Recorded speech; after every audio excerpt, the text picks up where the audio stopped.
Bismillahirrahmanirrahim. Assalamualaikum warahmatullahi wabarakatuh. Berjumpa kembali para muslim di channel ini. Hari ini kita akan membahas tentang cara mengqadha atau mengganti puasa. Kata qadha adalah bentuk masdar dari kata dasar qadha yang artinya memenuhi atau melaksanakan.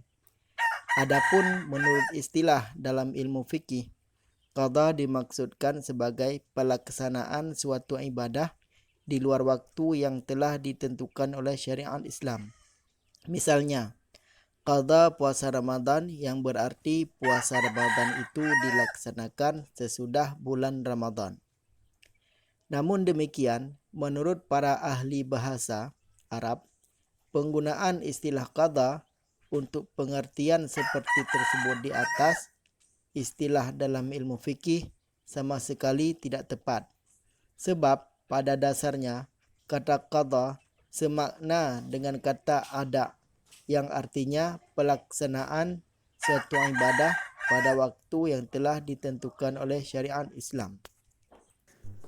Oleh sebab itu, tidaklah tepat kata qadha dimaksudkan untuk istilah yang artinya bertolak belakang dengan ada. Akan tetapi, nyatanya, istilah qadha tersebut telah membudaya, menjadi baku dan berlaku dalam ilmu fikih untuk membedakannya dengan kata ada yang merupakan pelaksanaan suatu ibadah pada waktu yang telah ditentukan. Wajibkah qadha puasa dilaksanakan secara berurutan? Qadha puasa Ramadan wajib dilaksanakan sebanyak hari yang telah ditinggalkan, sebagaimana termaktub dalam Al-Baqarah ayat 184. Dan tidak ada ketentuan lain mengenai tata cara qadha selain dalam ayat tersebut. Adapun mengenai wajib tidaknya atau qadha puasa dilakukan secara berurutan, ada dua pendapat. Pendapat pertama menyatakan bahwa jika hari puasa yang ditinggalkannya berurutan, maka qadha harus dilaksanakan secara berurutan pula. Lantaran qadha merupakan pengganti puasa yang telah ditinggalkan, sehingga wajib dilakukan secara sepadan. Pendapat kedua menyatakan bahwa pelaksanaan qadha puasa tidak harus dilakukan secara berurutan, lantaran tidak ada satu pun dalil yang menyatakan qadha puasa harus berurutan.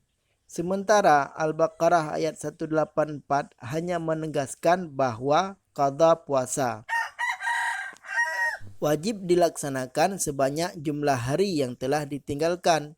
Selain itu, pendapat ini didukung oleh pernyataan dari sebuah hadis yang sharih, jelas dan tegas. Rasulullah SAW bersabda, "Qada'u Ramadana insya'a farraqa wa insya'a taba'a." Artinya, qadha puasa Ramadan itu jika ia berkehendak, maka ia boleh melakukannya terpisah, dan jika ia berkehendak, maka ia boleh melakukannya berurutan. Hadis riwayat Daruqutni dari Ibnu Umar. Dari kedua pendapat tersebut di atas, kami lebih condong kepada pendapat terakhir lantaran didukung oleh hadis yang sharih, jelas. Sementara pendapat pertama hanya berdasarkan logika yang bertentangan dengan nas hadis yang sharih sebagaimana tersebut di atas. Dengan demikian, qadha puasa tidak wajib dilakukan secara berurutan, namun dapat dilakukan dengan leluasa. Kapan saja dikehendaki, boleh secara berurutan, boleh juga secara terpisah. Bagaimana jika qadha tertunda sampai Ramadan berikutnya? Waktu dan kesempatan untuk melaksanakan qadha puasa Ramadan adalah lebih dari cukup, yakni 1 bulan Ramadan berikutnya, sampai bulan Ramadan berikutnya. Namun demikian, tidak mustahil jika ada orang-orang dengan alasan tertentu belum juga melaksanakan qadha puasa Ramadan sampai tiba bulan Ramadan berikutnya. Kejadian seperti ini dapat disebabkan oleh berbagai hal, baik yang positif maupun negatif, seperti selalu ada halangan, sering sakit misalnya, atau bersikap apatis, bersikap gegabah, sengaja mengabaikannya, dan lain sebagainya. Sehingga pelaksanaan qada puasanya ditangguhkan atau tertunda sampai tiba Ramadan berikutnya. Penangguhan atau penundaan pelaksanaan qada puasa Ramadan sampai tiba Ramadan berikutnya tanpa halangan yang sah, maka hukumnya haram dan berdosa. Sedangkan jika penangguhan tersebut diakibatkan lantaran uzur yang selalu menghalanginya, maka tidaklah berdosa. Adapun mengenai kewajiban fidyah yang dikaitkan dengan adanya penangguhan qada puasa Ramadan tersebut, di antara para fuqaha ada dua pendapat. Pendapat pertama menyatakan bahawa penangguhan qada puasa Ramadan sampai tiba bulan Ramadan berikutnya tidak menjadi sebab diwajibkannya fidyah, baik penangguhannya tersebut karena ada uzur atau tidak. Pendapat kedua menyatakan bahawa penangguhan qada puasa Ramadan sampai tiba bulan Ramadan berikutnya ada tafsil rincian hukumnya, yakni jika penangguhan tersebut karena uzur, halangan, maka tidak menjadi sebab diwajibkannya fidyah. Sedangkan jika penangguhan tersebut tanpa uzur, maka menjadi sebab diwajibkannya fidyah. Sejauh pengamatan kami, kewajiban fidyah akibat penangguhan qada puasa Ramadan sampai tiba bulan Ramadan berikutnya tidaklah didasarkan pada nas yang sah untuk dijadikan hujjah. Oleh sebab itu, pendapat tersebut tidak dapat dipertanggungjawabkan keabsahannya. Yang demikian, secara mutlak tidak ada kewajiban fidyah walaupun penangguhan tersebut ada uzur. Bagaimana jika meninggal dunia sebelum qada? Memenuhi kewajiban membayar hutang adalah sesuatu yang mutlak, baik yang berhubungan dengan manusia, apalagi berhubungan dengan Allah Subhanahu wa taala. Sehingga orang yang meninggal dunia sebelum memenuhi kewajiban qada puasa Ramadan sama artinya dengan mempunyai tunggakan utang kepada Allah Subhanahu wa taala. Oleh sebab itu pihak keluarga wajib memenuhinya. Adapun dalam praktik pelaksanaan qada puasa Ramadan tersebut ada dua pendapat. Pendapat pertama menyatakan bahawa pelaksanaan qada puasa Ramadan orang yang meninggal dunia tersebut dapat diganti dengan fidyah, iaitu memberi makan sebesar 0,6 kg bahan makanan pokok kepada seorang miskin untuk tiap-tiap hari puasa yang telah ditinggalkannya. Rasulullah SAW bersabda, "Man mata wa alaihi siyam ut'ima anhu makana yaumin miskinun." Siapa saja meninggal dunia dan mempunyai kewajiban puasa, maka dapat digantikan dengan memberi makan kepada seorang miskin pada tiap hari yang ditinggalkannya. Hadis riwayat Tirmizi dari Ibnu Umar. Hadis tersebut di atas yang mendukung pendapat pertama ini, namun oleh perawinya sendiri yakni Imam Tirmizi telah dinyatakan sebagai hadis gharib.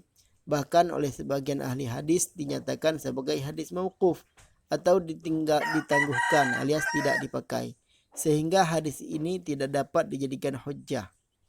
Namun demikian, para fuqaha yang menyatakan pendapat ini menguatkannya dengan berbagai peristiwa seperti bahawa masyarakat Madinah melaksanakan hal yang seperti ini, yakni memberi makan kepada seorang miskin untuk tiap-tiap hari yang ditinggalkan puasanya oleh orang yang meninggal dunia. Pendapat kedua menyatakan bahawa jika orang yang memiliki kewajiban qada puasa meninggal dunia, maka pihak keluarganya wajib melaksanakan qada puasa tersebut sebagai gantinya. Tidak boleh dengan fidyah, sedangkan dalam praktiknya, pelaksanaan qada puasa tersebut boleh dilakukan oleh orang lain dengan seizin atau atas perintah keluarganya. Sabda Rasulullah SAW, "Man mata wa alaihi siyamun sama anhu waliyuhu." Siapa saja meninggal dunia dan mempunyai kewajiban qada puasa, maka walinya, keluarganya, berpuasa menggantikannya. Hadis riwayat Bukhari Muslim dari Aisyah. Pendapat kedua ini kami kira lebih kuat lantaran hadis yang mendasarinya sahih. Sementara pendapat pertama dinilai lemah karena hadis yang mendasarinya marfu'. gharib atau mauquf seperti dijelaskan di atas. Sedangkan peristiwa yang menguatkannya yakni apa yang dilakukan oleh masyarakat Madinah ketika itu sama sekali tak dapat dijadikan hujjah lantaran bukan suatu hadis. Bagaimana jika jumlah hari yang ditinggalkan tidak diketahui? Melaksanakan qada puasa sebanyak hari yang telah ditinggalkan merupakan suatu kewajiban, baik qada puasa untuk dirinya sendiri maupun untuk anggota keluarga yang telah meninggal dunia. Namun dalam hal ini, tidak mustahil terjadi bahwa jumlah hari yang harus qada puasa itu tidak diketahui lagi. Misalnya lantaran sudah terlalu lama atau memang sulit diketahui jumlah harinya. Dalam keadaan seperti ini, alangkah bijak jika kita tentukan saja jumlah hari yang paling maksimum. Lantaran kelebihan hari qada puasa adalah lebih baik ketimbang kurang. Kelebihan hari qada tersebut akan menjadi ibadah sunnah yang tentunya memiliki nilai sendiri. Oleh Kiai Haji Arwani Faisal, Wakil Ketua Lembaga Bahasul Masail PBNU, dikutip dari nu.or.id. Sekian, Assalamualaikum warahmatullahi wabarakatuh.